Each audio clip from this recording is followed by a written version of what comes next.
hello.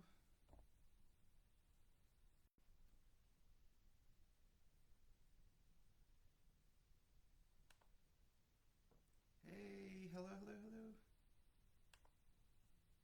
Just getting Facebook, and I don't know. I feel like it's changed since I did it last. So let's see. Hi, welcome. So I am going to be doing the April block of the month, which is also here behind me. But I think I'm going to change it up a little bit. So I think I want to use these colors for the rabbit, like more of a brown color, and then I think I'm gonna do a yellow umbrella. So pretty excited. Oh, you can't hear? You can't hear me?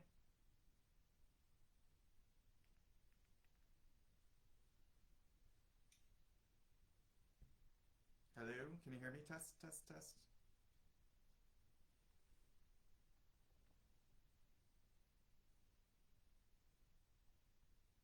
Hello. Okay, good, good, good. So I think it might just be you then. Yeah. Let's see. How do I? Okay.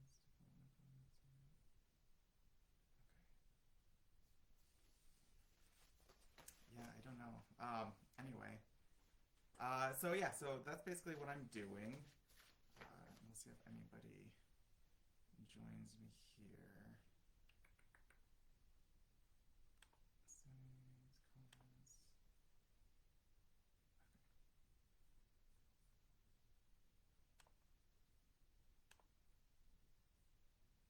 Trying to get my. Oh, good. Okay, perfect. Hello. Okay. So it always takes me a minute to get my stuff all together, and I don't. Oh, there we go. Okay. I was wondering why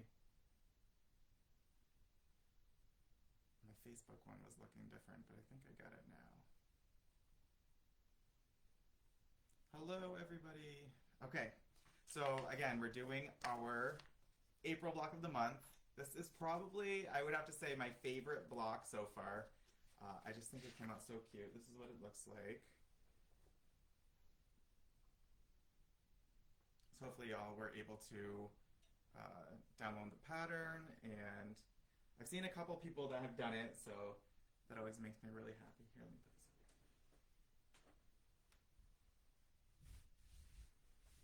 There we go. All right. How's everybody doing tonight? Thank you. Yeah, it's super fun. Okay, here we go. Hey, hey, Peggy Sue. Welcome, welcome. I wish I could do on Facebook my comments on the side because it's like under my video, so it's hard to. Let's see if I can zoom out. Maybe.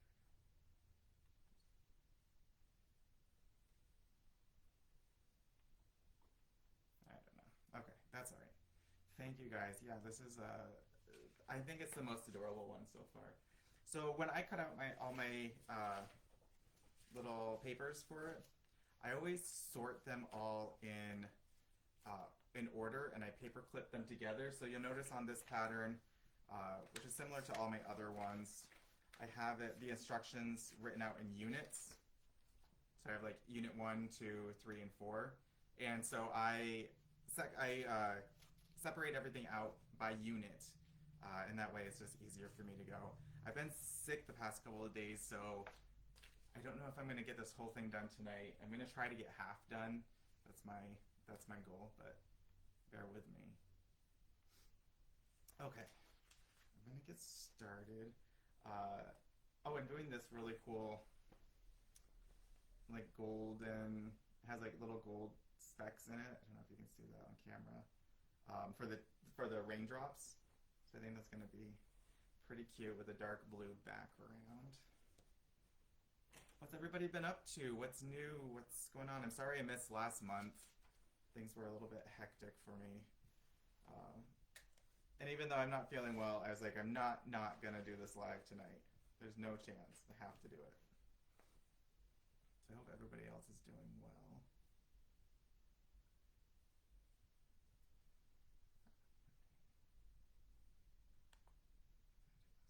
Okay, there we go. That's better. All right. So this one does have some small pieces, this pattern, but I feel like they weren't as bad as maybe the chickadee one or the even the birds. I feel like I had a lot. What's the finished size of the piece? So all of the blocks for the block of the month are 18 inches square, and this is the block back here. And then at the end of the year, you'll have 12 18-inch blocks. I plan to do sashing and put them together as one big quilt. I'm really, really excited to see that come together. I've been busy lately. I've been doing a lot of different events where I'm selling some of my printed patterns and also teaching foundation paper piecing.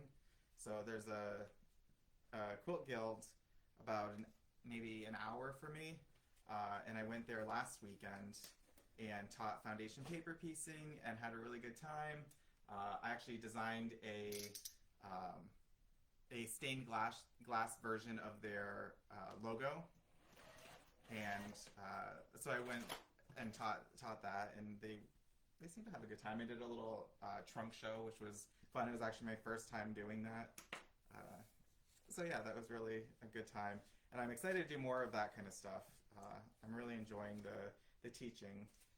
So you'll probably hear me say this a couple times tonight, but I have a foundation paper piecing design class that is starting on May 6th. It's a 4-week program and really, really fun. So if you're interested in that, go check out my website, which is juliushandmade.com, and you can get more information on the class if you're interested in designing your own FPP patterns. A lot of fun. I think it's pretty cool. Hello, hello.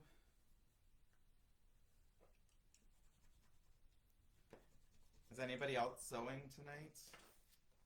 Or just watching? And has anybody else done the block yet?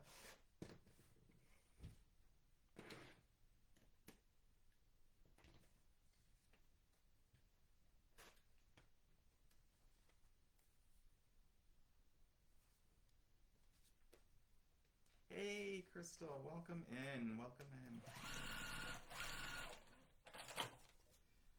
I'm just starting to sew up my April block of the month. Have you had a chance yet to make it?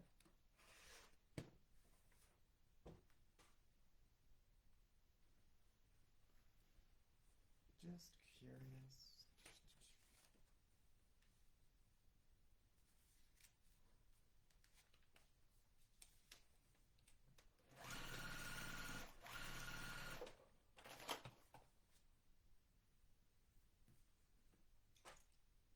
It's like an urgent care with a husband. I was gonna say, oh no. I'm sorry to hear that. I hope he's okay. I've been sick the past couple of days, but not urgent care sick, so hopefully he's okay.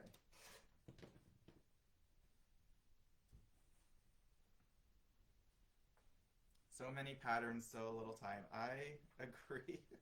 I have a bunch of patterns. I need to get some patterns finished and written up so that I can get them sent out to testers, because I cannot test all of my patterns that I want to.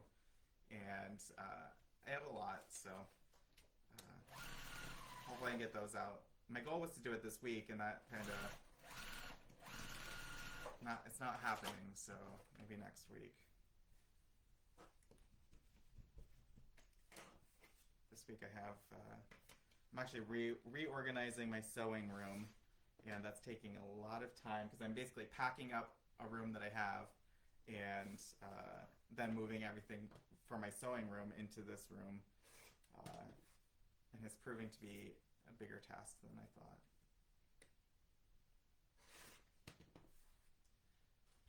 I've not made too many projects.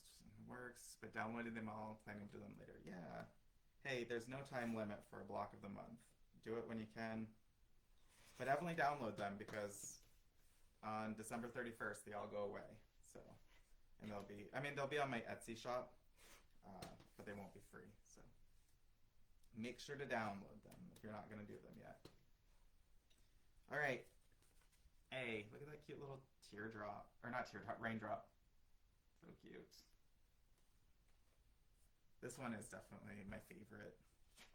It's too cute.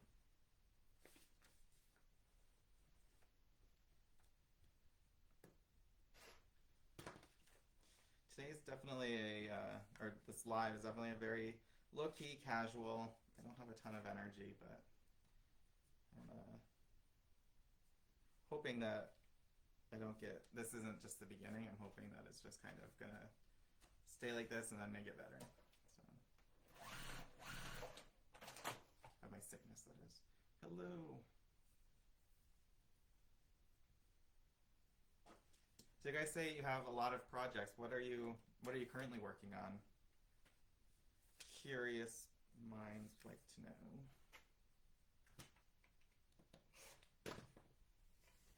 I have this. I'm designing a pattern for a quilt shop in Mesa, Arizona. So I designed this for them. This little barrel cactus. But I got to test it. So that's kind of next on my list. I got all the fabrics picked out and I'm ready to go, but it's just there's a lot of projects, not a lot of time. So I feel you.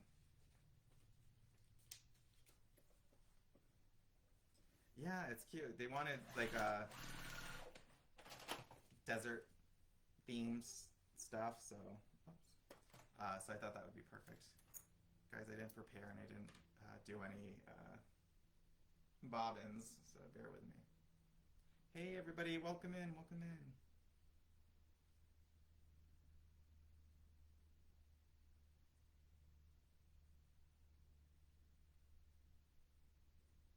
That's adorable. Thank you. Yeah, it was fun to design, and I'm gonna do some other, like I think there's like a cowboy hat one that they want, and then a big quilt that's a full desert scene. So that's gonna be really cool.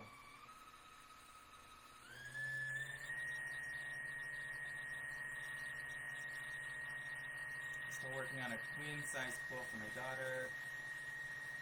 Oh, good. Printing all the BOM. Good. Like, yeah, everybody print out the patterns even if you're not going to make them right away. We don't want to miss out. I have 2 in my sewing room. Denim faux cathedral window. Okay, that's cool. Oh, the Pictures Boutique. I love her. She does such amazing patterns too. The steampunk one I definitely would have done if I wasn't so busy with my own stuff, because it's pretty cool. I have a few desert scene images. If you want to check them out. I've seen them. You've shared them with me, and they're amazing. I would never obviously steal your thunder. I did think that when they asked me to do these, I was like, oh, Quilts of Whimsy, but that's all right. These are going to be different. Like this one, so I'm making 4 18 by 18 blocks, and then one like larger, I think like 60 by 60. And then in January, I'm actually going and teaching the 60 by 60 one there, which is going to be a lot of fun. So I'm excited for that.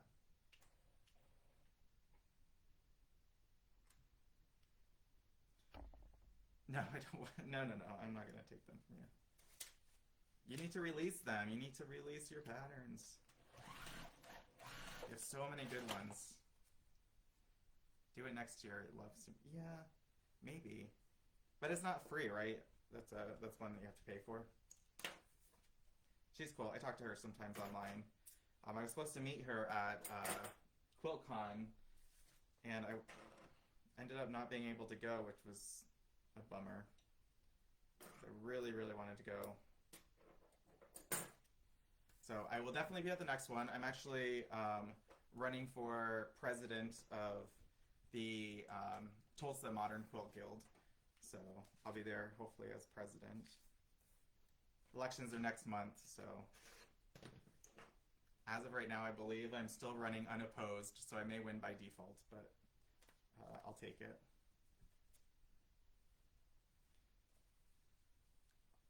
You didn't end up using the desert ones. You can still release them. Release. You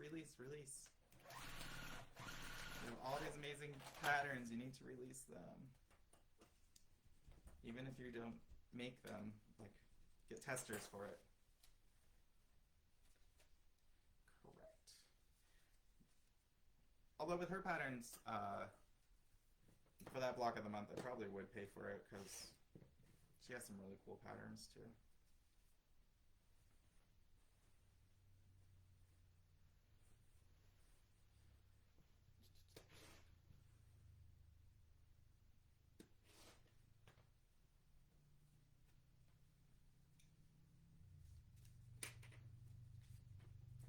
Surprised I've only seen a few of these, the April block of the month. Usually by now a bunch of people have posted, but maybe people are just busy. But everybody that's made it so far has used basically the exact same colors as the pattern, which is fine, it's great, but I do love seeing the creativity, so that's why this one I'm doing a little bit different with the browns and the yellow.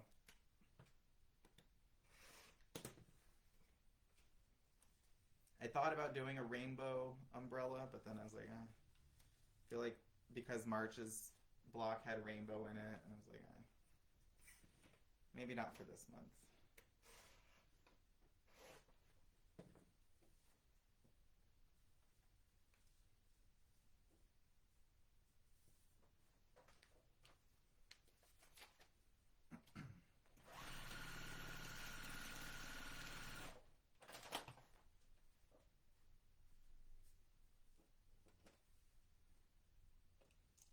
What else is going on, everybody?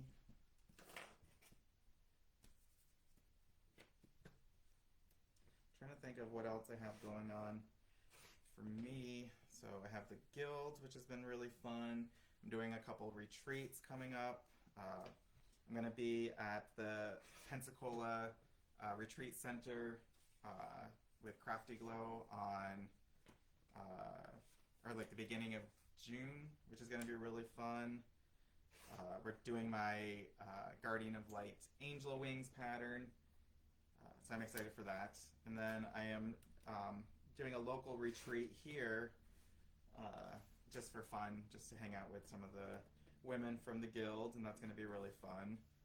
That's in July. I'm doing an all men's retreat the end of June, which will be fun. So lots going on. The red and the blue is perfect color combo. Yeah, I mean, I do think the red with the red umbrella with the blue is really nice. But all right, we have piece B.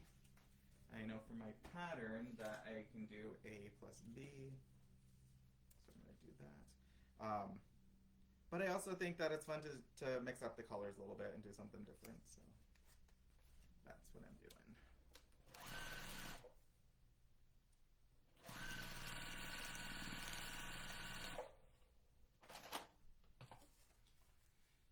Hello, Mary Ellen. Welcome in. Oh, someone just messaged me on Etsy that they finished my owl block, which is one of my favorite blocks, so that's cool.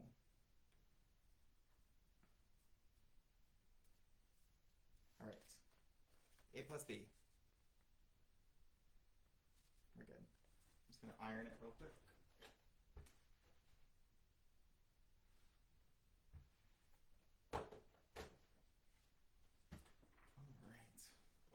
A yellow umbrella would be cute too. Yeah, that's what I'm doing for this one. So I'm excited to see that come together. Because I figure, I don't know, I feel like maybe I'm thinking of the little girl on the, is it Morton Salt? With the yellow umbrella. I was like, oh, that's cute.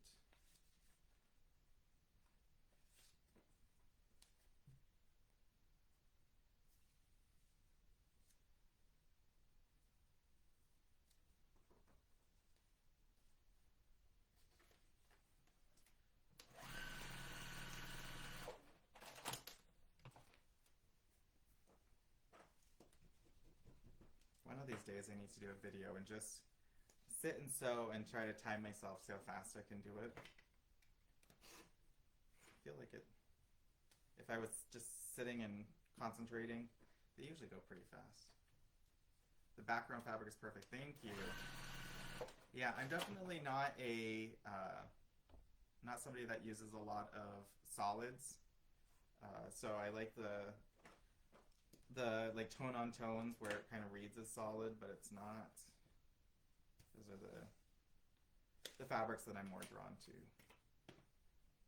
So I like this one. I like the texture of it. I buy this one by the bolt.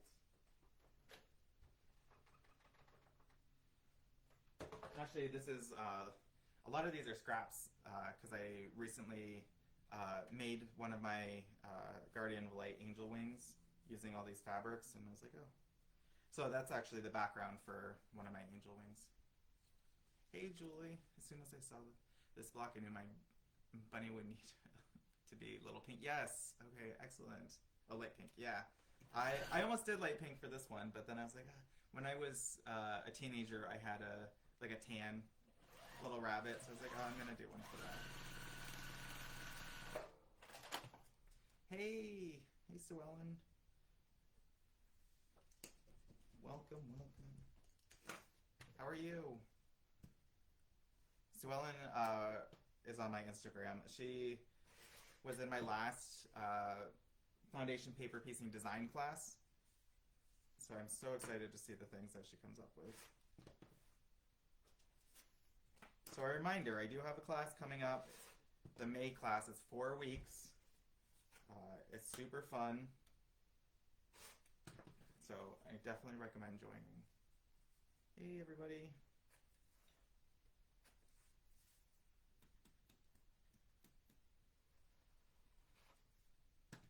Right. Okay, so now I have C. So let me get that added here, because I can do A plus B plus C.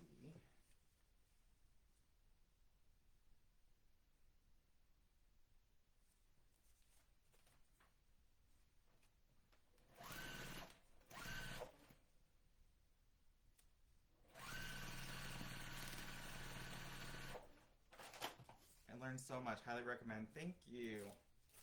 It was fun. I had a really good time with that class. So I'm excited for this next one. I don't think this one's going to be as full as the last one. But... Oh, so Ellen also did a variation of my Guardians of Light angel wings using some different colors, and they are beautiful.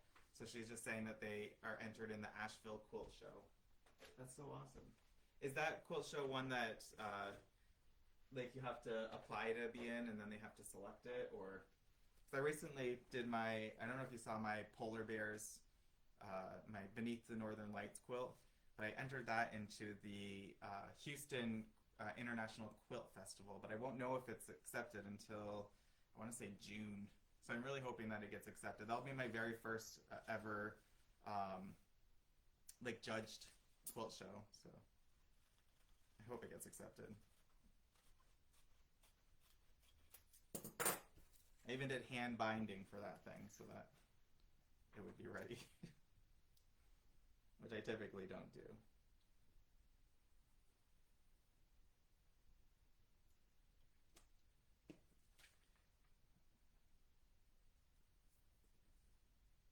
And if anybody has any questions about anything, let me know.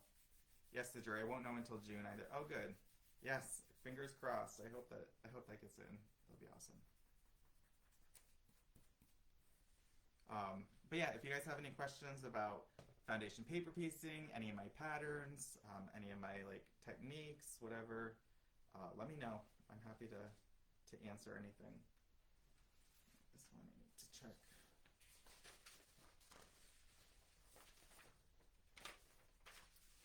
3 is my light red, 4 is my medium red. Okay. So it's gonna be yellow.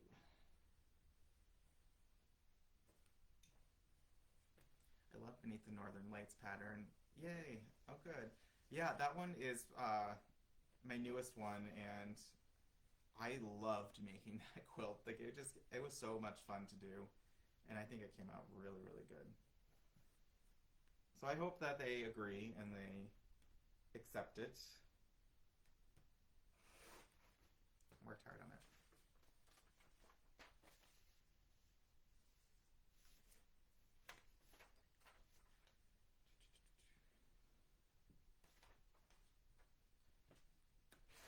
I had the intention of sewing up half of this block ahead of time so that I could get it all together, but with being sick and then also trying to move my sewing room around, and I just have not had the time or energy.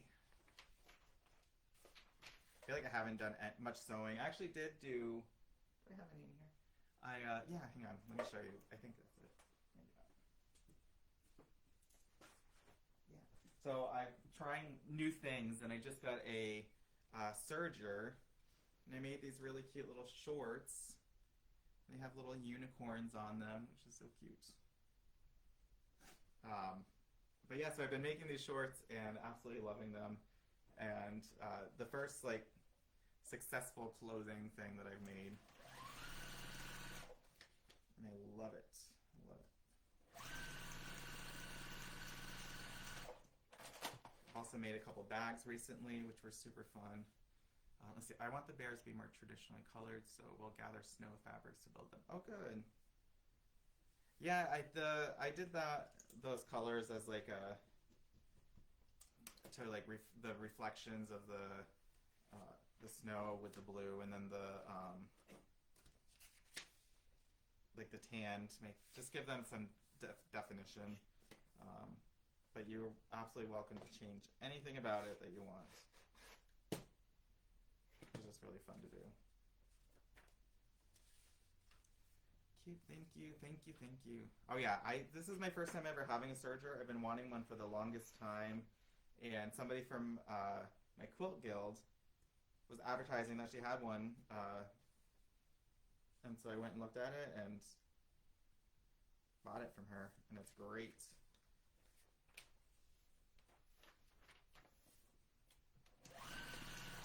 I've been wanting one for a really long time.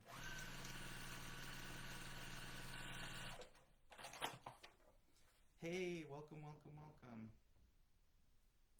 Just hanging out, sewing the April block of the month, which is here behind me, and just chatting.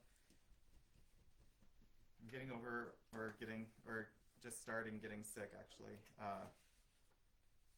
So low energy tonight, but we're here. We're sewing. I was super bummed to miss last month, but I had too much going on, so I wasn't about to cancel this time either, or as well.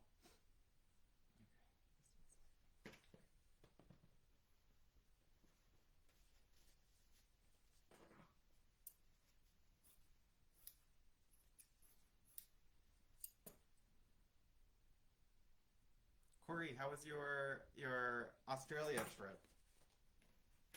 I don't know if anybody here follows Linda's Electric Quilt, but Corey was in Australia recently, which is so awesome, teaching FPP and quilting.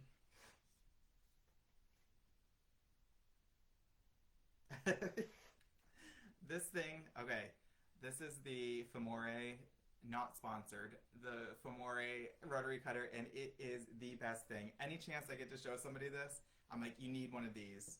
And they're all buying them, and they're like, oh my gosh, they're changing my life. So, Marissa, we need a small, like, what is it, 25 millimeter one? I need one of those so badly.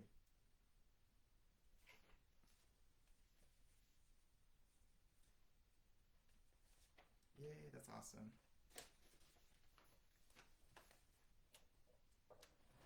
I'm so jealous. I wish I could go to Australia. Oh my gosh. Okay, let's see. Hey, Ricky. Hey, Stacy. Yay. Would you show us the 2 blocks from March that you did? So, no, because I actually didn't make because I didn't do the live on for March, I haven't made my second one yet. Um, but I will. I'm actually thinking to do like an off like an off live doing that one since I missed it. So I only have the first one, unfortunately. But I need to make it because I'm planning to do 2 quilts since I'll have 2 of everything else. So I will show you, but I don't have it now. Oh, 28, yeah. Oh my gosh, Marissa, I would absolutely love that if I could get the 28 millimeter one, because that's what I use for foundation paper piecing most of the time. But I can get it. I mean, I can use the bigger one too, obviously, because I am. But this is yeah. So Famore, get one because they're amazing. So what's different about them? I don't know if anybody here has used them, but it has like a little ball bearing in it.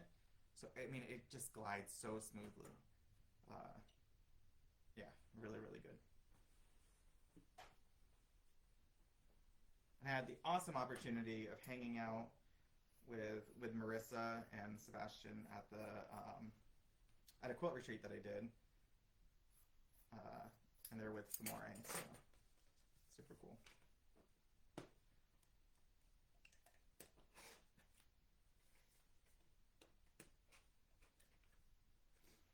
Done.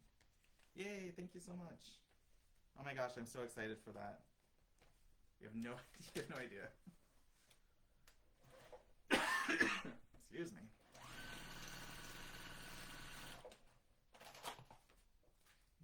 Okay.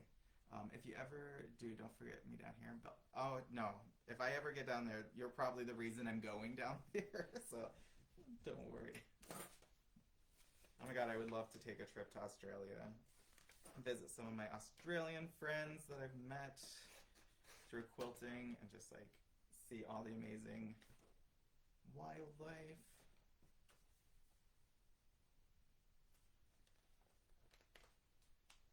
Hey Ricky, I see you've moved from Facebook to Instagram. Welcome.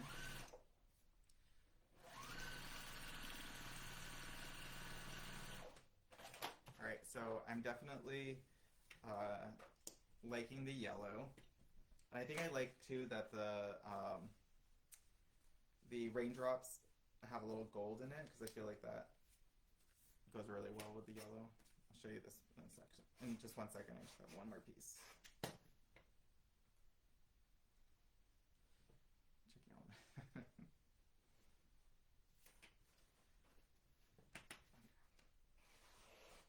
What else is going on, everybody? Anything exciting in your worlds?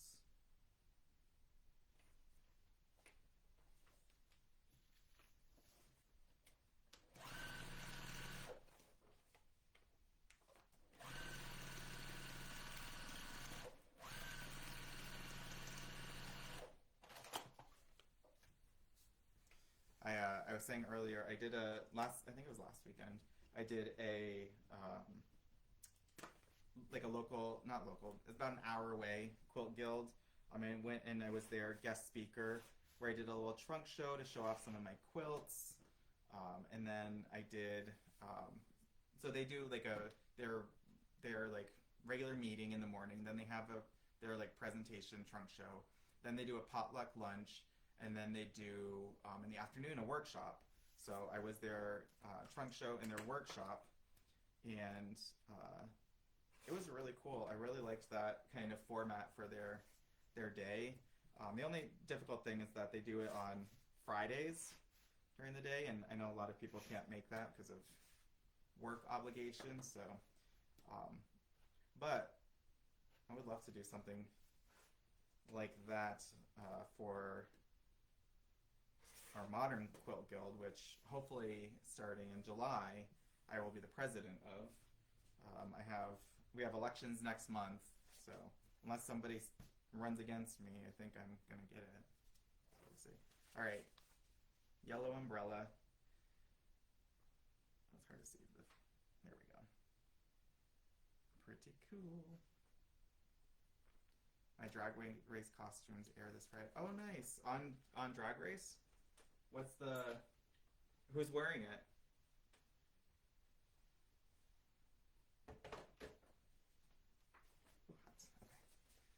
this one I can add to A plus B plus C.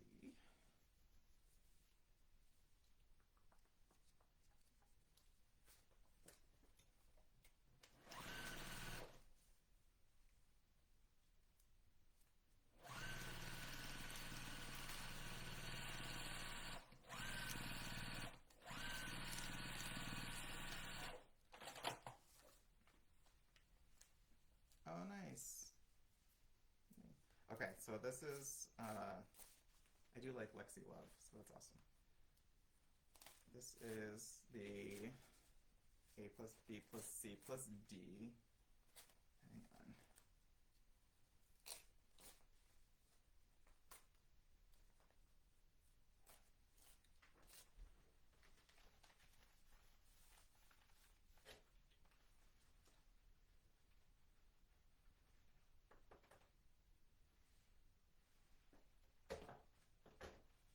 So cute.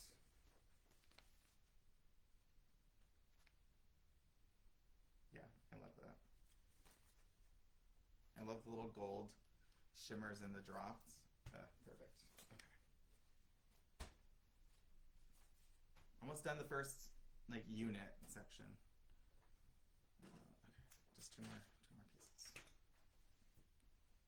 8.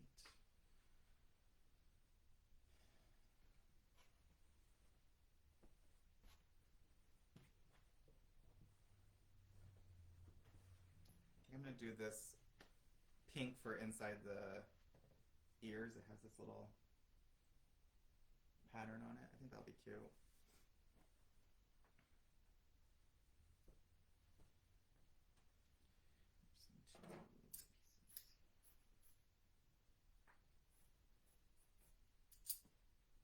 The only like finicky parts to this pattern are the eyes and the nose area that can get a little bit I guess bulky with the seams because it's just smaller pieces, but manageable. I try not to do too many points that need to line up, but sometimes it's inevitable.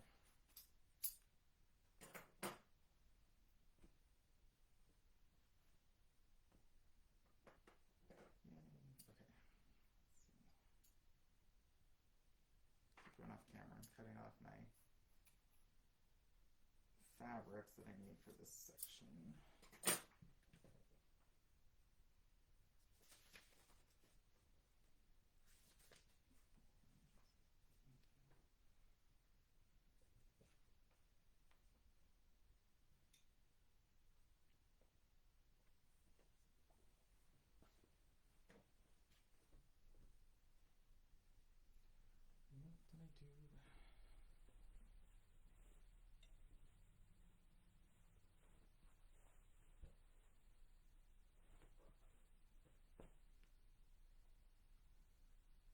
I don't know what I did with my blue background. This is what's hard about FPP is I make such a mess and then I can't find.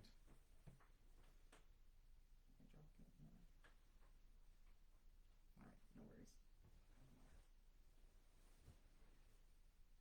Well, scraps. Alright. Do use a clapper for the bulky seams. I do. It's just a piece of a 2x4, but it works really well. So I actually want to make some really nice ones with my logo on it and all that, but I haven't gotten around to that. But I do recommend doing that for the bulky seams because it really helps a lot.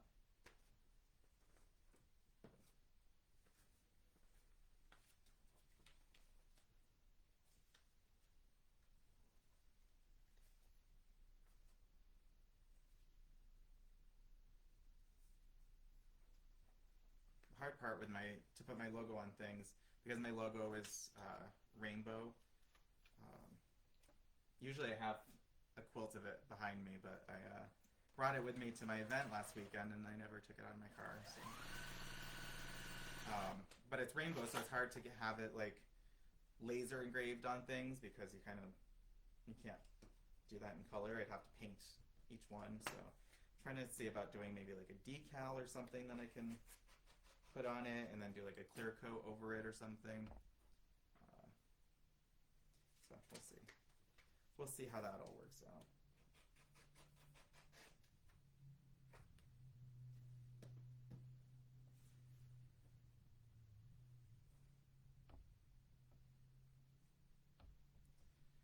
Sorry I'm so low energy tonight, but I hate it when I can't find my stuff. Yeah, I I lose fabric all the time. I'm always like having to dig through piles. I try sometimes to be organized, and I'll have like little baskets, and then I just it gets messy. So I'm just learning to be okay with with being messy and not stress about it. It works for me. I still get things done, so can't complain.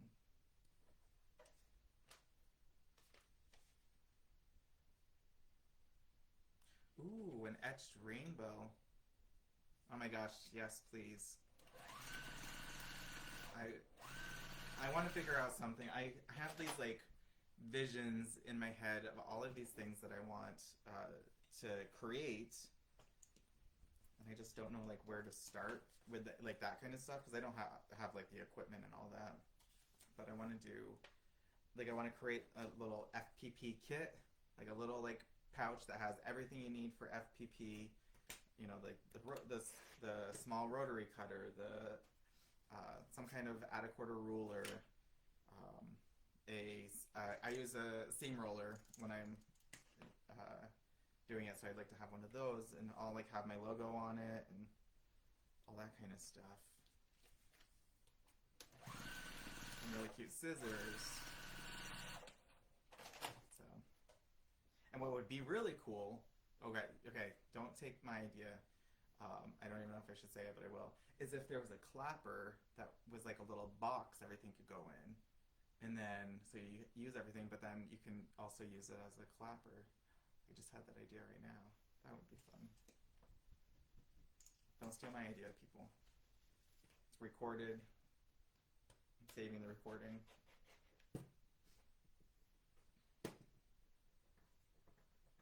I think that would be really fun.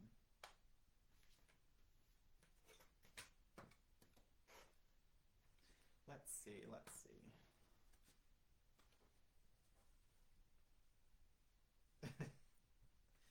I know, you know everybody.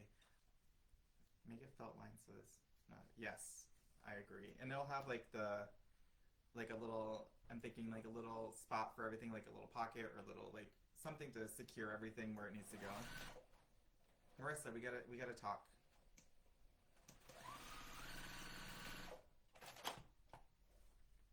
Kit clapper, yes. Oh, that's a good. I love that. Yeah. Oh, that's a good idea. We'll see. We'll see.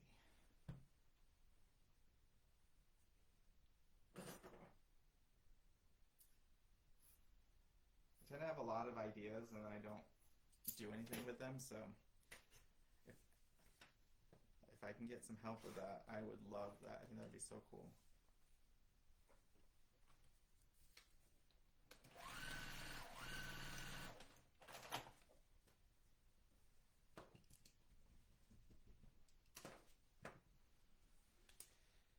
Also decided instead of doing black for like the pole or whatever it is for the umbrella, I'm gonna do it's like a little gray. I think that'll be just to give it some like make it stand out a little bit more. So we'll see how that looks.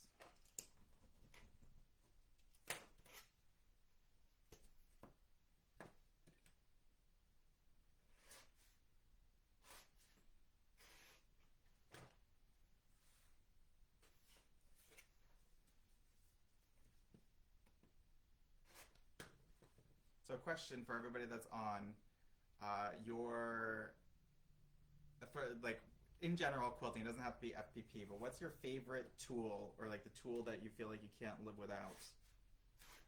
Super curious. I'll buy the first one. Thank you.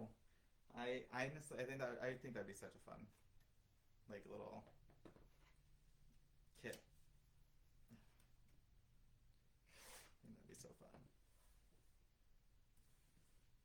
So favorite tool for quilting, or favorite, I guess tool is the word. I'll tell you mine. So I have a Juki. It's a TL2010Q, and it's the first machine I ever had that has a like an automatic thread cutter. Oh my gosh, I cannot imagine doing foundation paper piecing without an automatic thread cutter now. And I cannot live without it. So any machine I get from here on out that I use for foundation paper piecing needs to have that automatic thread cutter. Okay, so here's my section E. I'm doing the darker brown for the ears under the umbrella to give like the shadow, but everything else will be like a little bit lighter brown. But I wanted that little shadow moment. Okay, so E, and then just F, and then this section will be done. Tweezers for paper removal. Yes, I do like them. I actually have a pair of tweezers that came in a little set, and I got it from Linda's, and it's Corey's hook tool. Oh my gosh, I can't remember what it's called. Corey, if you're still on, what's your little hook tool called? Lifesaver when I have to pick out like stitches from my quilting, and I don't actually have that tool with me because I keep it with my long arm, but I keep the tweezers with me. These little tweezers are so pointy and so perfect. Actually, I don't use a seam ripper anymore. I use these tweezers because they're so sharp. It's the Corey's Hook and Snip. Recommend it. It's so good when you're needing to like any kind of hook, like to get your thread up from like the bobbin thread up through the top. It's great for that. It's great for I use it all the time for when I mess up on my long arming and I need to pick things out. But for like other things that I have to do seam ripping, I just put the pointy end under the stitch, and then I just like push it through, and it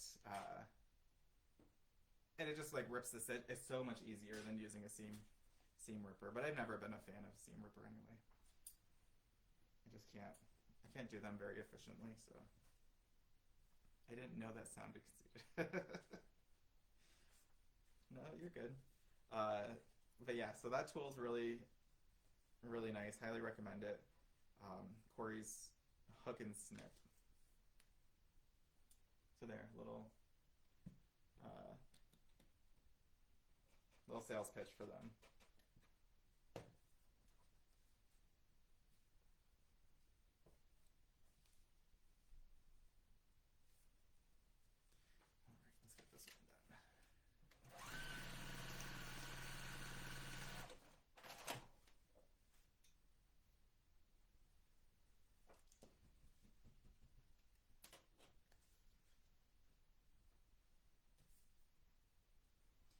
Having wool mat and onesie mini. Oh yeah, what is it? Oliso mini iron. Wish I had an auto shut off. So I have a Panasonic like wire or cordless iron that does shut off, and I'm always like super annoyed because it shuts off after I think 8 minutes, and I'm constantly having to like go and turn it back on. And I didn't realize how actually good that is because I am using in my room. I have this I don't even know what brand it is. Fantastic iron from Aldi's is like $20. It's also cordless. And one morning I came into my room and realized I had left my iron on all night long. I was like, oh my gosh, I guess the automatic shut off is good. So now I have to be super careful about that. So yeah, I agree with that. My favorite tool is my brother Luminary.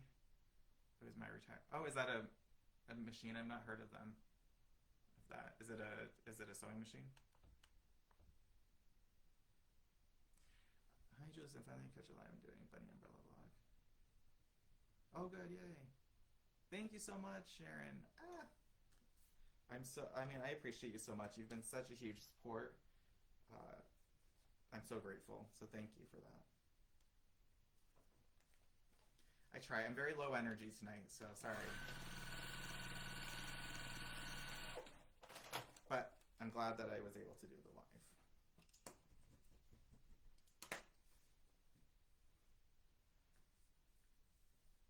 Oh, the newest mini does. Oh, yay. I have like a mini one that it's not, it's pronounced Oliso or Liso. Anyway, it's not that brand, but I have a mini one that I like.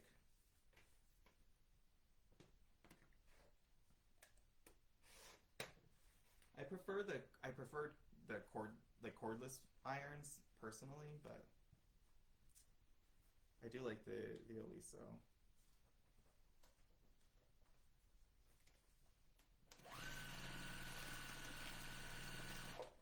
But I feel like I've had a cordless one for so long that anytime I use one that has a cord, I'm like getting all tangled in it. I'm like, oh my gosh, what is going on?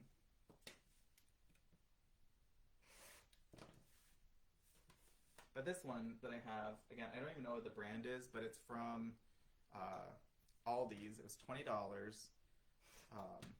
and it is really, really good. I mean, it gets super hot and it stays hot, and yeah, I really like it a lot. It just does not automatically turn off, so.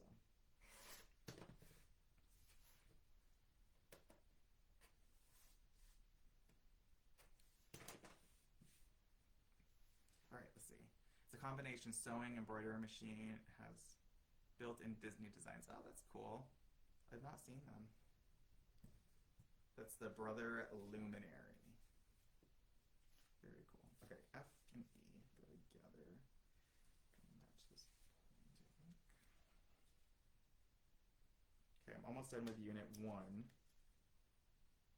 which is the first in the quadrant. So one trick that I recently learned, somebody told me about this. I think it was on Instagram. I'm sorry, I can't remember who it was. So if it was you, thank you so much for this. When you told me about it, I couldn't visualize it in my head, but then I saw a video, and I think it's exactly what you're explaining. But when you are pinning your points so that you have the points matched, if you put a pin right through the point, this is kind of getting, there we go, right through the point, and then you put a pin, keep it, make sure that it stays perfectly, I don't know what the word is for that, perpendicular, I don't know, but perfectly straight through the point, and then take another pin and pin on either side of that point.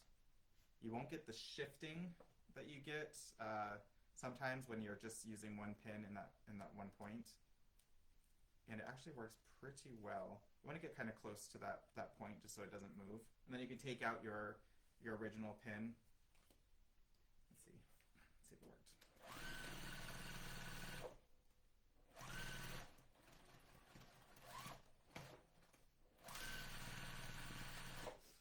My goal is to start doing some videos, more close-up videos with some tips and tricks for foundation paper piecing. I just have not had the time to do any, so I will. But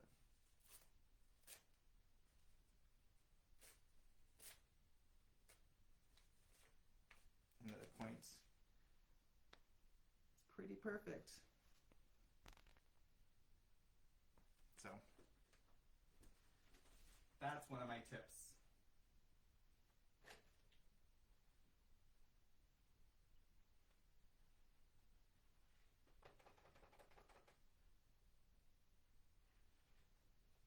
And then another one of my tips is when you combine your sections together, I usually always press my seams open, and it makes it so much easier when you're sewing multiple sections together. You don't have so much bulk in your seams. So I do recommend that.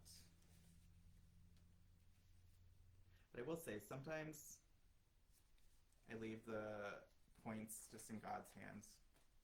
I don't worry about pinning, but you know, sometimes you want a perfect point, and sometimes you don't care.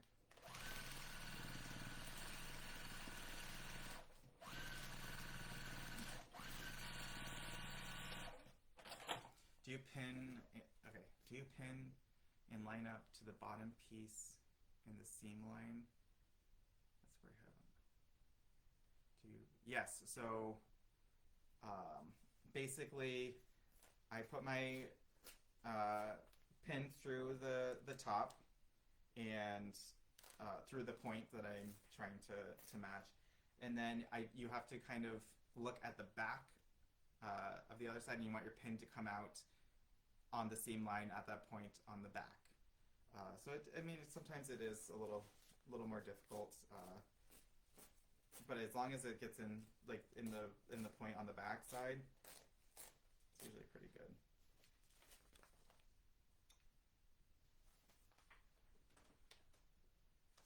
This one I did not match the points, and I'm gonna be okay with it.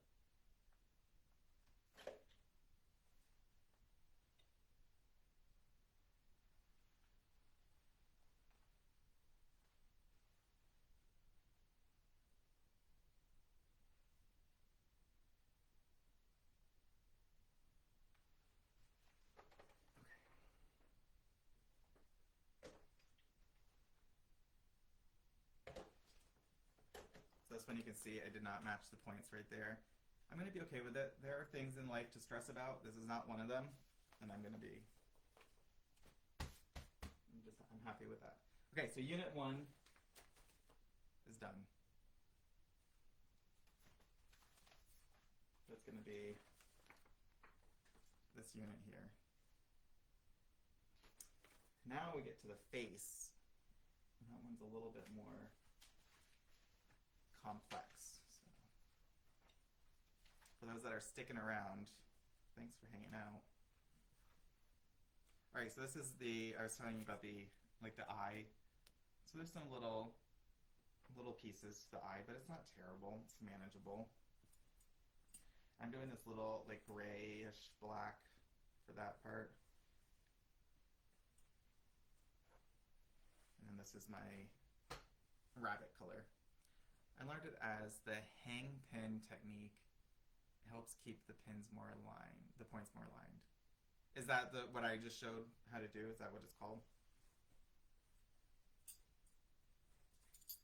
I saw a YouTube video on it, and I was like, oh, this is what that person was telling me about. So I couldn't visualize it in my head, but once I saw it, I was like, oh, that makes so much sense.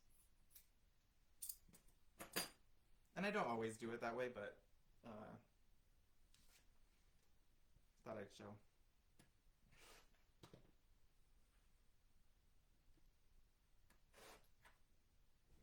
Yes, okay, cool. The hang pin method or technique. I'll try to remember that for next time I share that. I probably won't remember it though.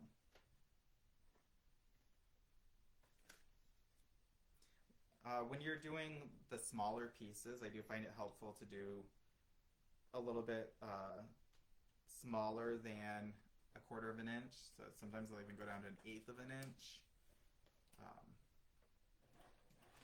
And that can be helpful with the smaller seams, but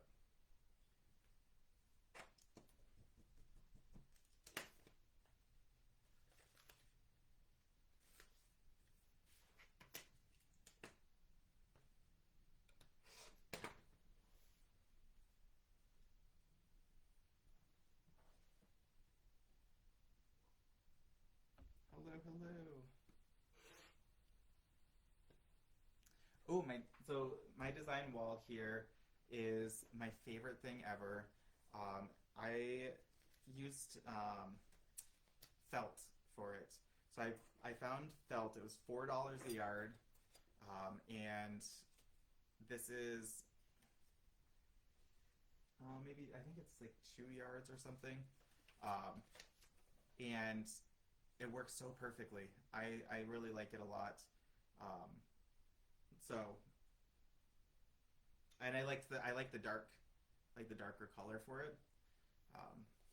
So I definitely recommend felt because you can get it in so many different colors. So I have two of these design walls, um, and it's really nice.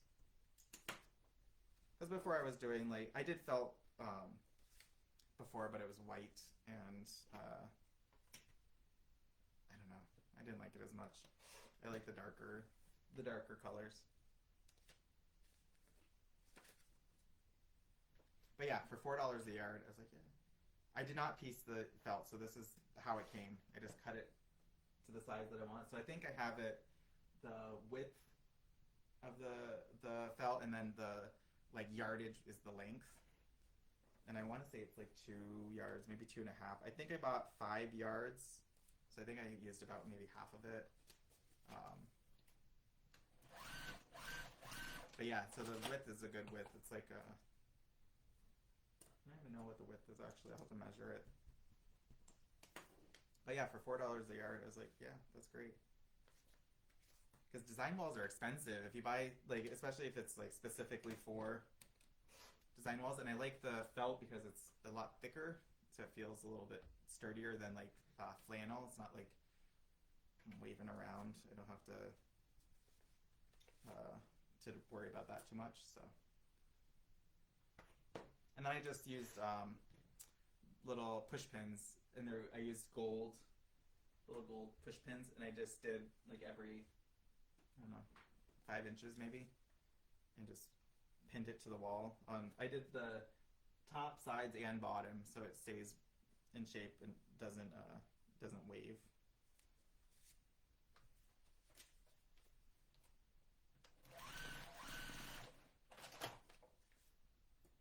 Hello.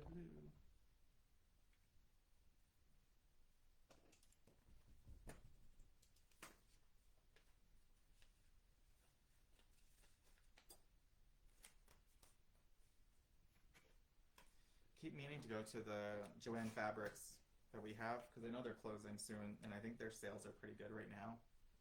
To see if they have more of the felt. Because honestly, I would have like 3 or 4 design walls in this room. I'm always working on multiple projects, and I have to like take down, one project when I'm working on another one, and it's a pain.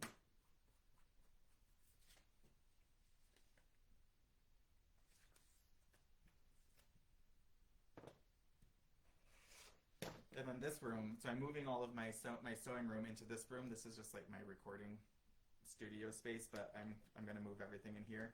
And I have a closet which houses my like computer desk and everything. So I'd love to make a design wall that I could put in front of that to kind of like close off that office as a door, but I need something like hard. But I'm thinking even just like insulation foam wrapped in felt. I think that would be a good, and that way it can be light enough so I can move it whenever I need to get to my desk. But that gives me an extra design wall. So I think that will be fun. That's kind of on my list of things to do in here. Right now, I've just been anything that's in this room right now. I've been just packing up, and then once this room is basically empty, then I'll move all my sewing room in here, and it's a bigger space, which will be nice.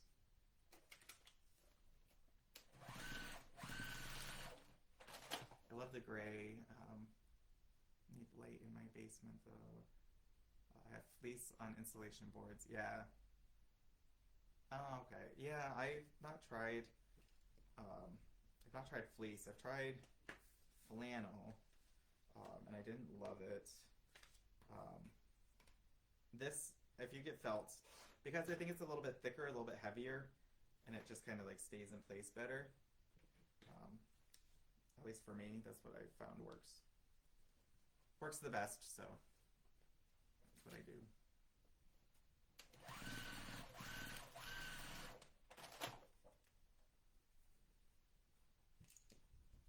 And again, I have it pinned in like a lot of places.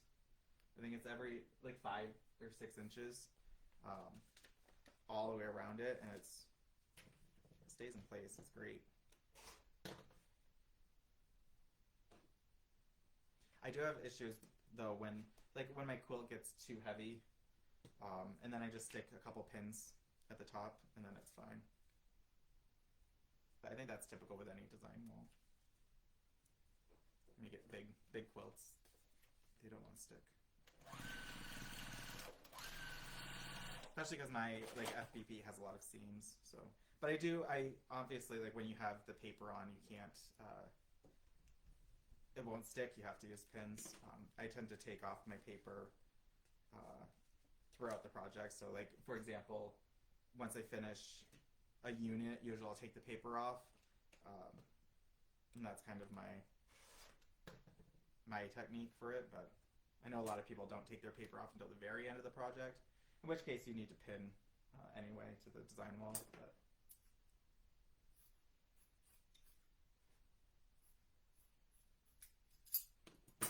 hello, welcome. So anybody that's just joining, I'm just hanging out and sewing my April block of the month, which is the little rabbit here in the back, and chatting. If you guys have any questions, any comments, any ideas? Struggling a little bit with ideas for my my July and August blocks. So if you have any ideas, I'd love to hear them.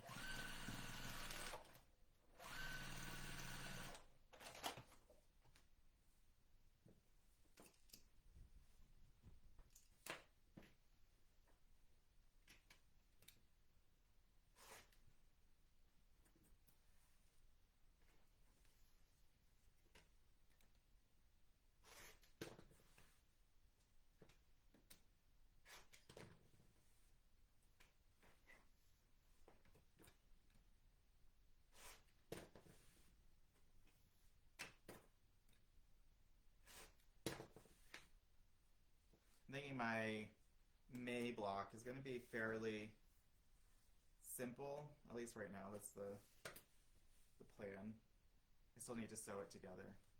July is the middle of summer for you. What about beach or beach? Yeah, I'm thinking there will be 1 month that will have some kind of beach-ish theme. I don't know if it'll be July or if it'll be August. So we have a little eye. Cute little eye. But yes, there will be, some month is going to have a beach theme. Here's my next piece. So this one also has some little, sorry you guys get to see my armpit. Some little pieces, but they're still not too bad. And I think for this one, I want to do this like, it also has gold, like gold polka dots. So I think that'll be cute for this. Like for the little cheap things.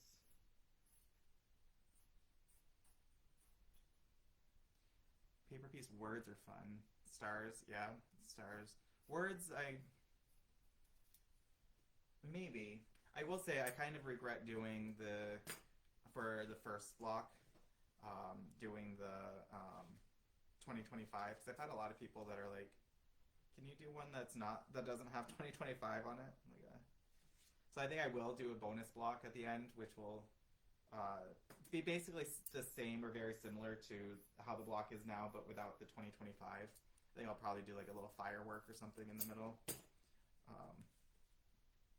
So I'm trying to stay away from words, but stars, yes. I also was thinking it would be kind of cool to do, because I'm a Leo, so for August I was thinking to do like some kind of starry sky kind of thing, but have the Leo constellation. I think that would be fun and kind of a nod to me. July picnic basket, I like that. I'm staying away from like 4th of July things because I have so many people out of the country, so like that wouldn't really apply to them.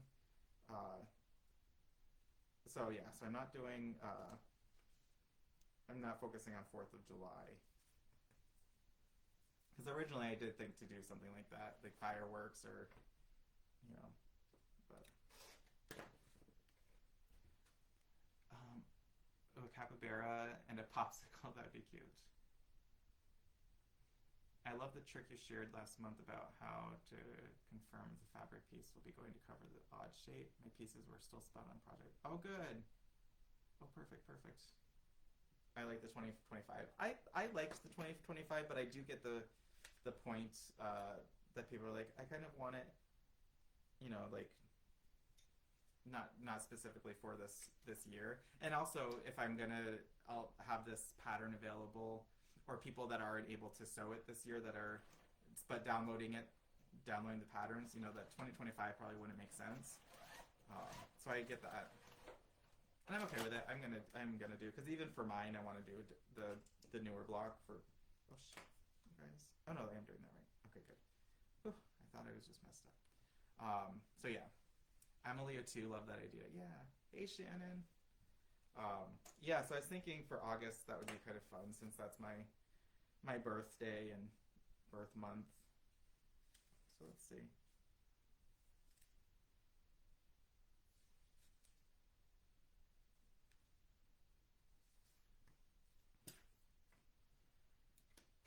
We shall see. So the trick, so that you never have to worry about the fabric. When you have like the really odd angles, and you have to kind of match that. So I always, when I'm doing my paper piecing, I'm always looking at the paper side. I only ever look at the fabric side when I'm pressing my fabric. Um, Otherwise, I'm only ever looking at the paper side. And what I do is I fold my piece towards the paper, like the printed side. So the next piece. So let's say, so now I'm working on a piece here. So I'm gonna fold along the line, but like overlapping the paper. And then I'm going to place the new pattern, or the new fabric that I'm putting on the my next piece of fabric. I'm gonna place that right side up, and then I'm gonna place my my paper with the paper side, or the printed side, up on top of it. So right sides are together. So I have the piece that I'm adding, the piece that what I already have, and I'm looking at the paper.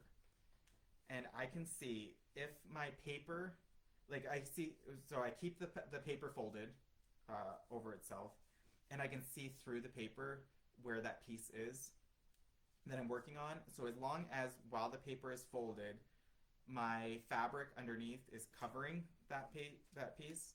So you can't really see on camera, but I can see through here, and I can see that the fabric piece that I have underneath is going to fit perfectly. Then I can take it to my machine, unfold it, sew it, and because it fit while the paper was folded, it's going to fit while it's unfolded now, because I'm pressing out the seam. So that's excuse me, that's the trick that I do.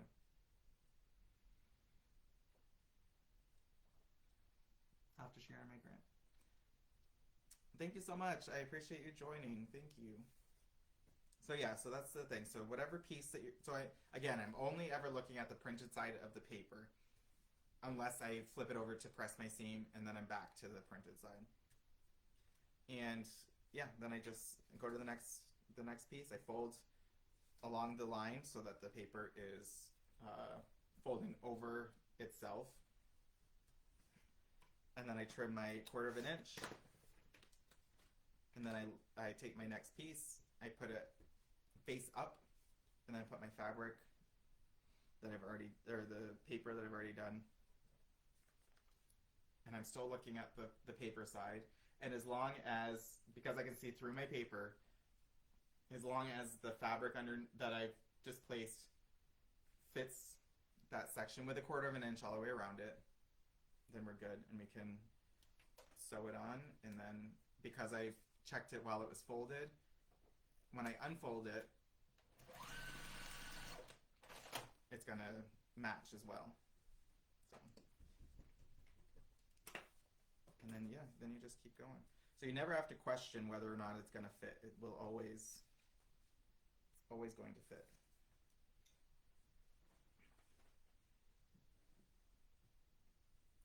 Got I need a little piece of red for the tongue.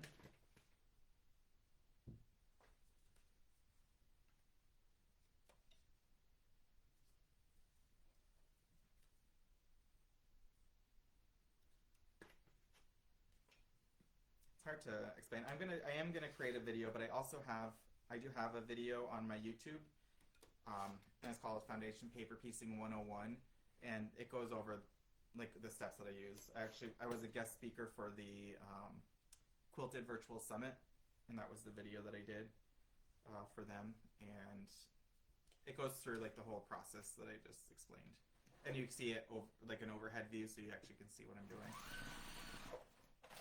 So go check that out if you're interested. If you had trouble following what I was just explaining.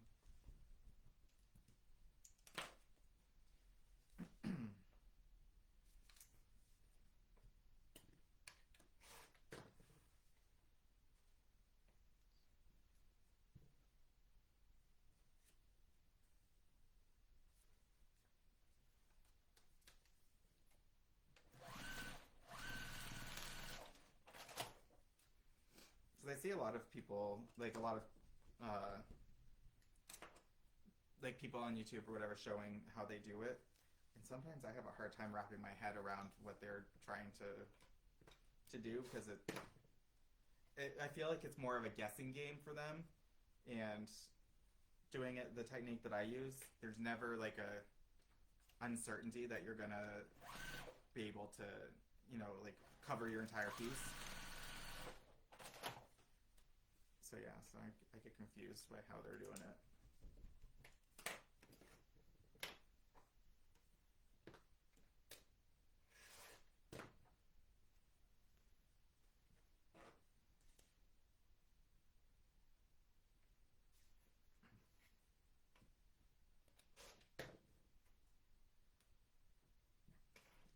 Almost done with this section.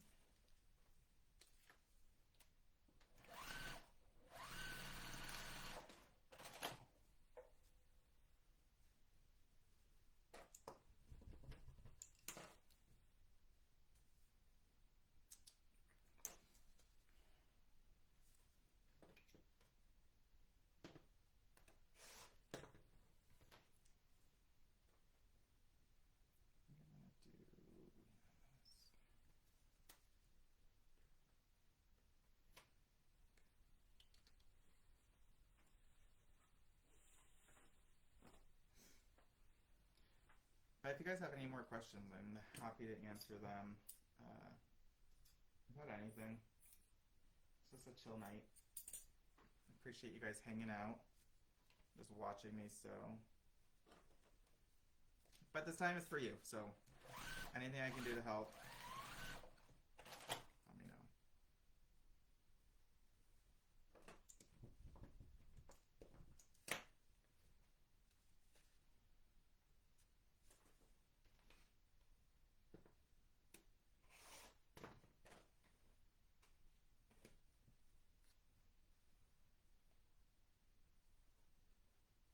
I'll tell you, I am a big scrap hoarder.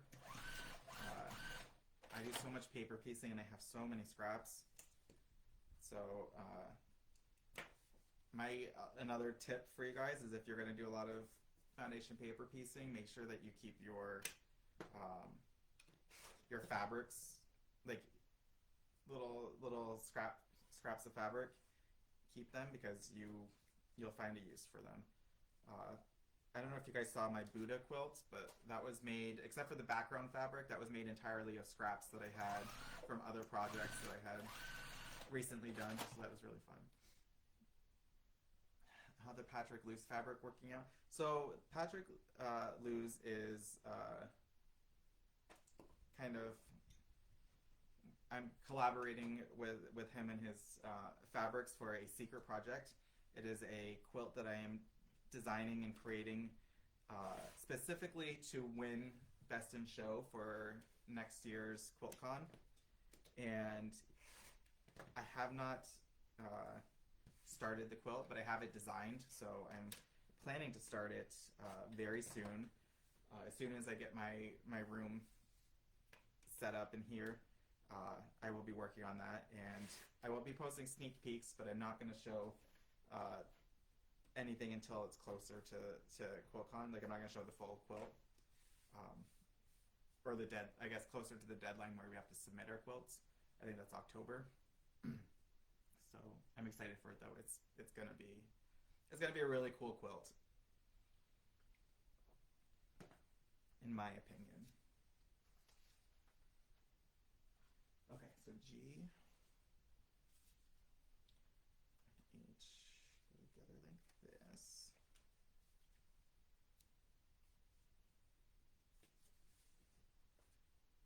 But his fabrics are absolutely beautiful. I highly recommend, if you can get his fabrics. Glisten is one of my absolute favorites. So yeah, recommended. Thank you so much. I can't wait to talk to you soon. Take care. Thank you for joining. And have a good day.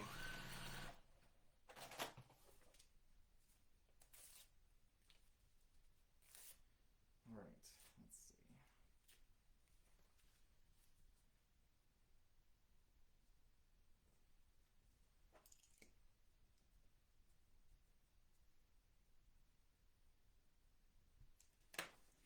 All right.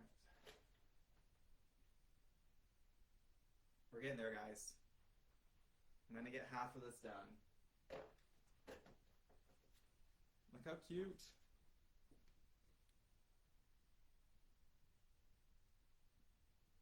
Little pink nose.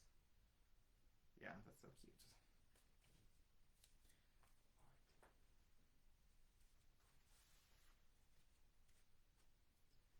Now the cheek. I think I'm gonna do the same pink for the cheek. Yeah.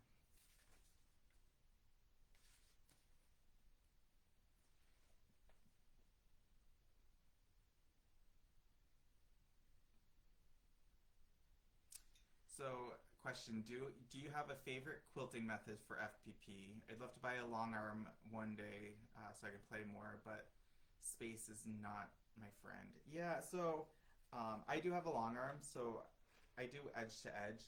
I'll tell you, quilting is not my favorite part, like my favorite step. I enjoy the designing and the piecing. So if I'm quilting, which I do sometimes, I'll quilt on my Juki. I do a lot of either a stitch in the ditch or echoing and do straight line stuff, or I'll do an all over just meander if I'm doing free motion.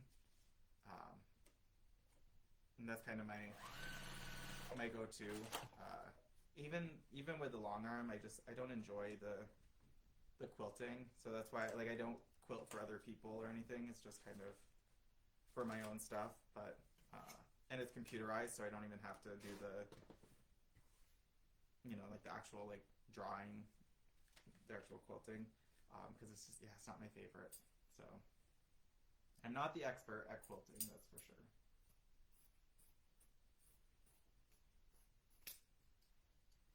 I love your project. I'm a Virgo. Oh, nice. Virgo. I was thinking to do a zodiac series where I do a block for each of the zodiac signs. I have a lot of ideas, guys. Not enough time to implement them all. But there's one I would like because I'm very, very into astrology and stuff. So we'll see.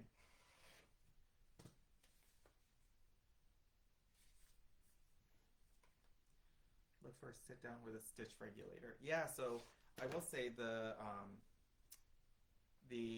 I used to have a Juki long arm, and you can get it as the stand up with the frame or as a sit down. You put the same machine, it comes, or you can buy, I guess, a table that it fits into, and it has a stitch regulator that is really nice because it's like a laser underneath. and I recommend that machine. I really liked it. It did not have computerization, uh, the one that I had. Uh, I didn't enjoy the quilting process, but I really liked that machine, and it was great to learn on, and to learn that I need a computerized one. I guess I just don't have the talent for like the free motion, uh, doing really nice things, because I like to have like the decorative, like the feathering, or they have some really cool digital designs, that I'm able to buy, and I like that more than I was always just doing like a simple meander or doing like ruler work, but I use a lot of stencils. Yeah, I've tried stencils. I also bought some I guess rulers that were different shapes, like stars and stuff like that, and uh, I liked them. But it just, yeah, quilting. The quilting part's not my favorite, so I just try to get it done so I have a finished quilt. But I like the piecing, and I like the designing. Those are my favorite parts of quilting, and doing what I do. So typically I have a bunch of tops that are just not quilted. The only reason I like quilted most of what I have is that because I did my own like quilt show back in October of last year, and so I needed to have it all, everything finished. But since then, like, quilting hasn't been a priority. Getting the patterns created and released, that's kind of been my top priority. Hello, hello. So I guess that Francis wasn't very helpful or not Francis, sorry, Stacy,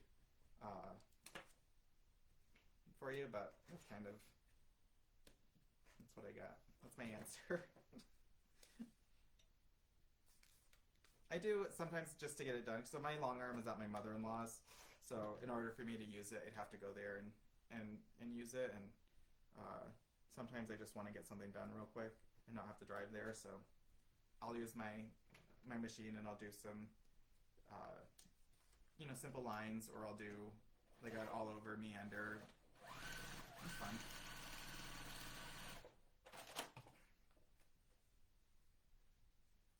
Favorite project that you've made with something paper pieced that isn't a quilt? Oh, I like that. I can't think of anything other than like a tote bag that I made that like wasn't a quilt.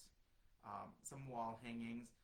But I will tell you, I'm excited because, and I don't have it with me in here, but I recently made I bought a pattern for a like a sling bag, and made a couple of them to, test the patterns. This is my first time ever making them, and I absolutely love the way they came out. So I plan on doing some paper piece blocks that I can put like on the front, and use that as the front panel. So I'm excited to do that. But I don't have anything, I guess technically, that isn't a quilt, other than one time I did a tote bag, and another time I did oh no, I do like wall hangings and stuff, but I think that still is considered a quilt. But yeah, so I'm excited to do this bag. You need to make a quilt coat. I would love to. That's actually one of my goals, is to make a like a quilt, either like coat or vest or something. In which case, I will do paper piece stuff. I made a little name tag, so when I go to like different guild events and things like that, you know how a lot of people have like handmade name tags. I did make a name tag that's paper pieced. And that's really cute. It has my name, and it has my little J logo on it, which was a lot of fun because it was a very small, it was very small piecing, and it came out really, really good. So I guess actually that's my favorite thing that's not a quilt, is my little name tag that I made. And I wear it like at my guild meetings, and when I do events and stuff. I try to always be branded when I'm at different events so that people know who I am and what I do.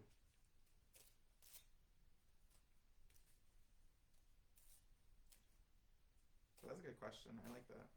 I need to do more. I need to explore like more things that I can do with quilting. I don't know if you guys follow Dee from Pixel Quilts. Uh, she doesn't do paper piecing, but she just gave a presentation, and I wasn't able to go at a different guild in my hometown. And the meeting was like 5 minutes away, but I wasn't able to go. But she does quilted dresses, and they're so cute. Obviously, I wouldn't like do that, but I do want to make clothing for myself, like quilted clothing. I think that'd be really fun. But she's really cool. So if you guys are able to check out Pixel Quilts on Instagram, I think she's on Facebook as well as Pixel Quilts. But she does some really cute quilts, and she's local in my town, and super super nice. Guys, look, we're getting there, guys. How cute! This is my favorite block so far for the year. It's just too cute.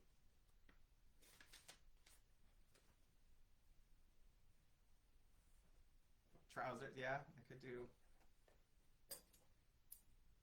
some some pants or something. Yeah, I don't know. I'm just now like I just got a serger, maybe what like a week ago, and just learning very basics. I think I showed. I don't know if everybody was here, but I made these shorts, which are super cute. And this is, I think, the first like clothing that I've ever made that actually like look. Oh, here's my. Remember, I was looking for my blue fabric. They were under my shorts. So it's my first, I guess, like clothing that actually like work and look like they're supposed to. So I'm excited for that. So it's given me a little bit more confidence to try other clothing items. Eventually, I want to do like a shirt.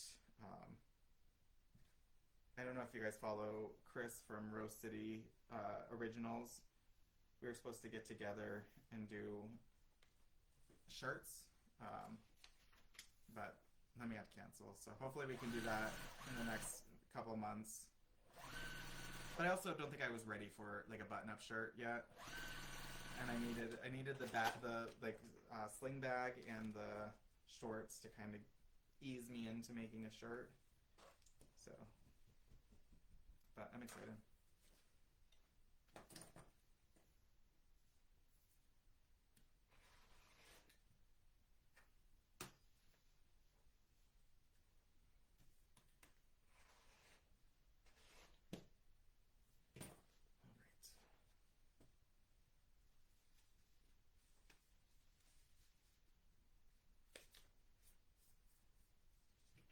Almost done this unit, and then put them together. We'll be good.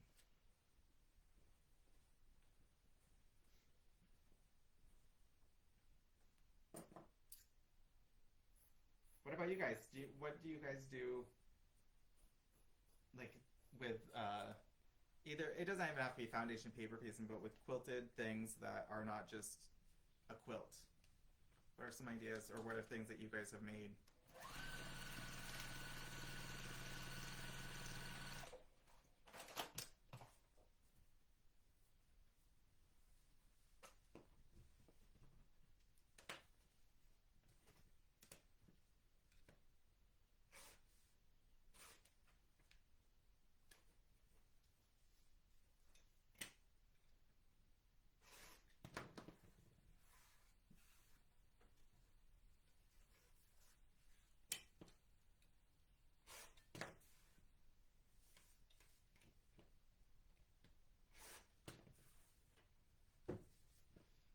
All right, we got the little under neck piece done.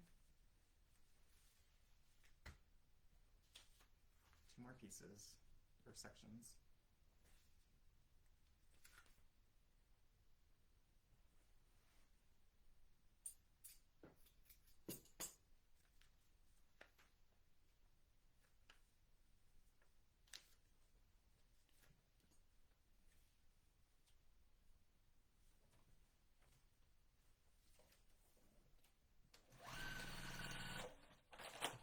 Made a bunch of patchwork duffies for Christmas gifts. Oh yes, I also want to make some of those too. Yeah, I want to make like a little duffel bag. I also want to make a. I saw a pattern for like a sewing machine carry bag, and then you buy like a little, almost like a collapsible like dolly kind of thing that you can attach it to so that you can still roll it. I really want to make one of those too. I also want to make, for when I go to retreats, one of those like little sewing machine like mats that you put your sewing machine on, and then it hangs over the table, and there's a lot of different like pockets and things, so I can have all my tools and stuff.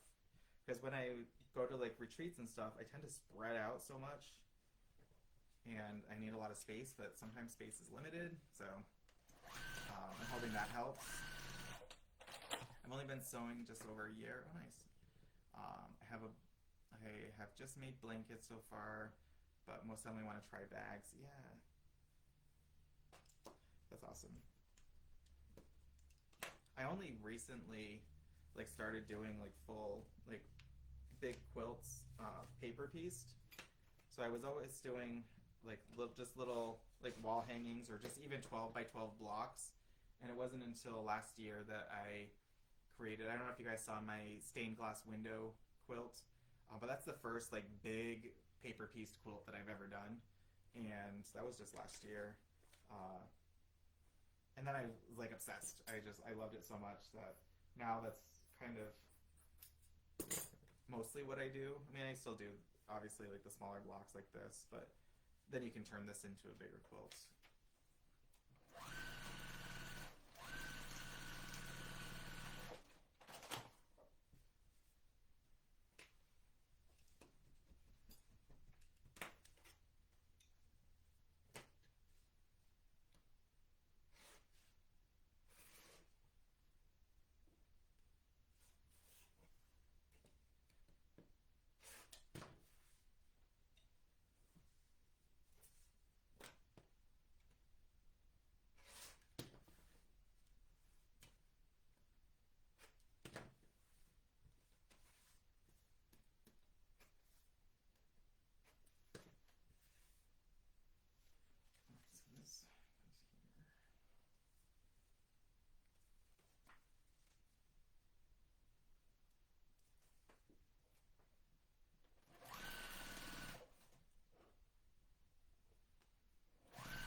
All right, making progress.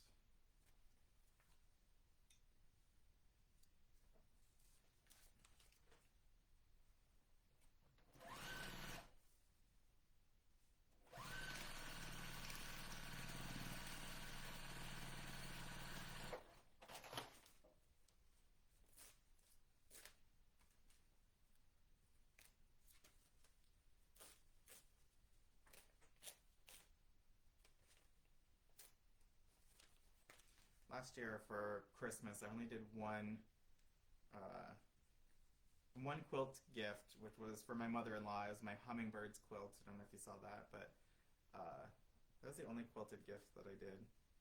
I always have the like idea to do like all just handmade gifts, and then it comes quickly. Not enough time. All right, here's little chest piece. That's cute. So cute. I like to keep the paper on for the whole. Oh, do you? Do you like to keep the paper on for the whole quilt? The biggest I've done is Flame Seeker Moth, but it's just 2 big blogs, and then a lot of additional background fabrics. So no, so usually I break up a lot of my patterns, at least recently, into units, and typically when I finish one unit, like this unit for example, I will rip off all the papers. But yeah, once it gets big, I can't. It's just hard to like maneuver around. And I did a big snowman quilt around like the holidays last year, and I didn't take the paper off, and oh my gosh, it was a mess. And from then on, I was like, all right, anytime I have a big quilt, every time I finish one of my like what I call a unit, which is several sections together. I'm going to take the paper off, and it's been so much easier. So highly recommend that. You do, lose some of the guidance that the paper provides as far as, like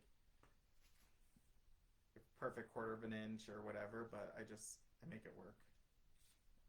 And it's pretty good. So yeah, I do not keep the paper on.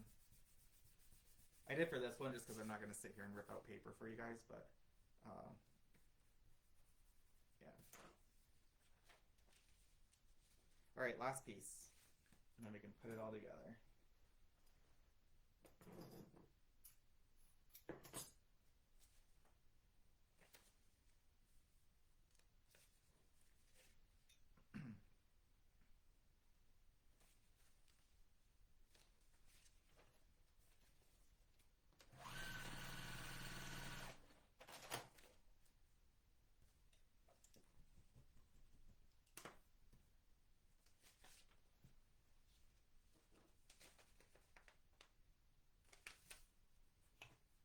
I feel like every live that I've done so far, I'm able to get pretty much exactly half of a block done in 2 hours.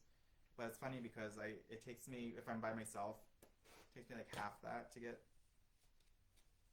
it done. So I think I just don't concentrate as much. But it's fun to know.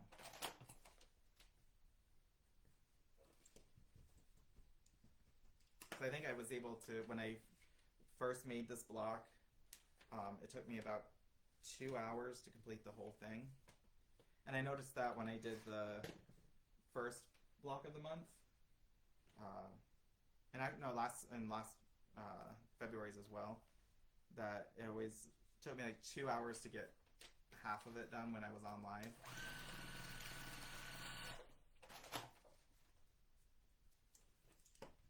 Speedy. I feel like using the technique that I was sharing earlier definitely helps with that. But it goes pretty quickly.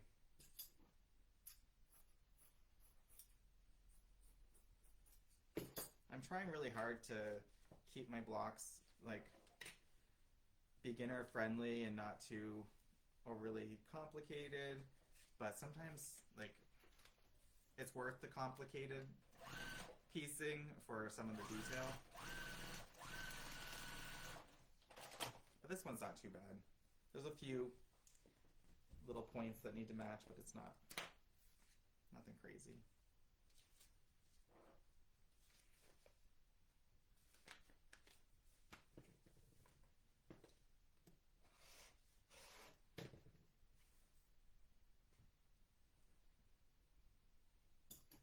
Okay, last piece.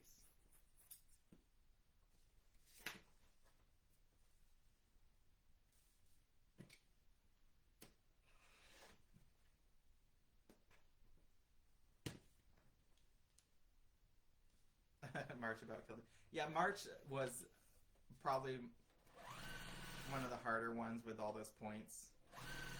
But I felt like it was necessary for the rainbow. But that one was hard. I will do chain piecing when paper piecing if I am doing like the same thing over and over again. Like with my stained glass window block, there was basically every block had 8 sections that were identical. Um, and so then I will, but not typically outside of that. I just find it easier to get in a groove where I'm just focusing on one section at a time. But yeah, when it's a repetitive block, I will, and I'll even with something like that, I pre-cut all my fabric and have like at least like into strips that I know will fit, so then I can just grab and go and not have to, worry about it.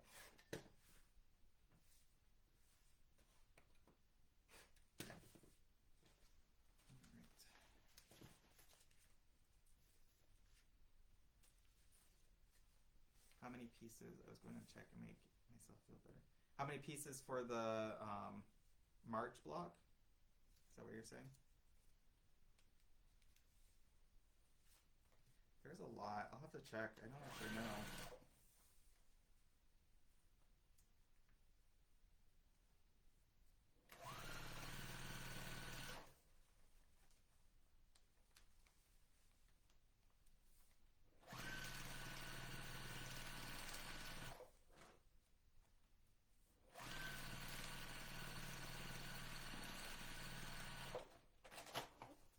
Also, it's not, a competition. You go at your own pace, and that's fine. Oh, something I hate though is when I do something like this and my seams get sewn the wrong way. So that's where this comes in. My little tweezers I was talking about earlier, and I do pick those and redo it.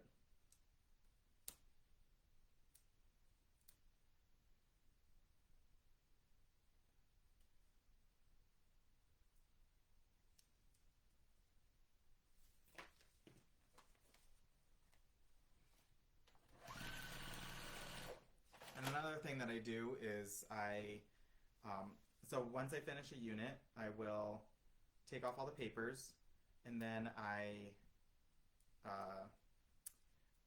on the back of it, I press my seams again, and like I said, I typically do it open. There are some exceptions, but typically I press open. But then I'll take some starch, like Best Press or something, and I'll spray all of my seams, and then give them another press, and they stay like super flat and crisp and perfect. So that's another little tip.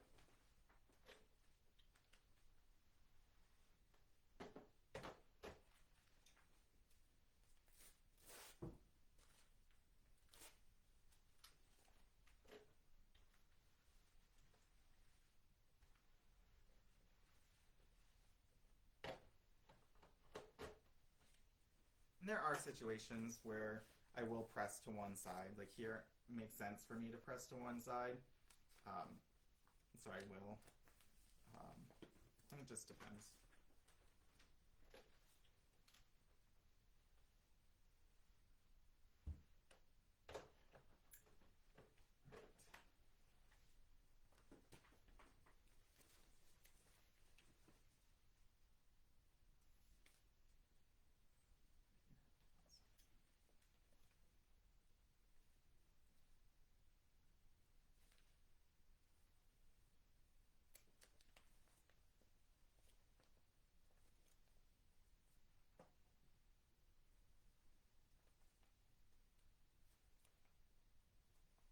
Oh no, that's okay.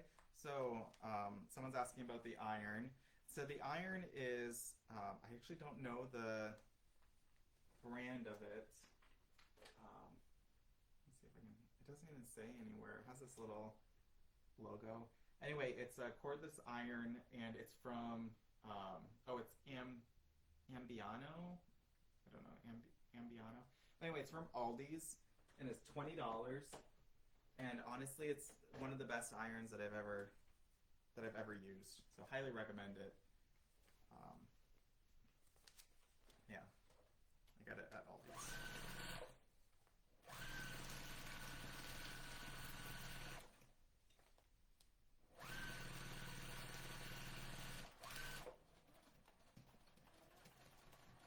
It is cordless, which is one reason I love it, but it stays hot a lot longer than other cordless ones that I've had.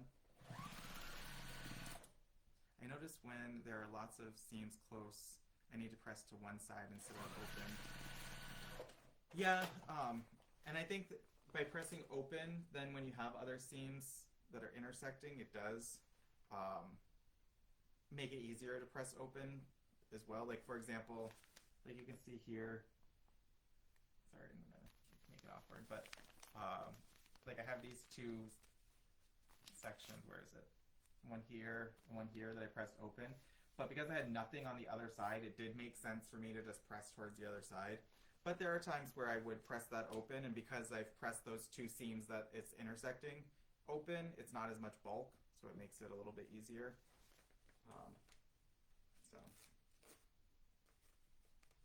it's preference, whatever, you know, whatever makes sense and is easiest. But I would say 9 times out of 10, I'm pressing my seams open.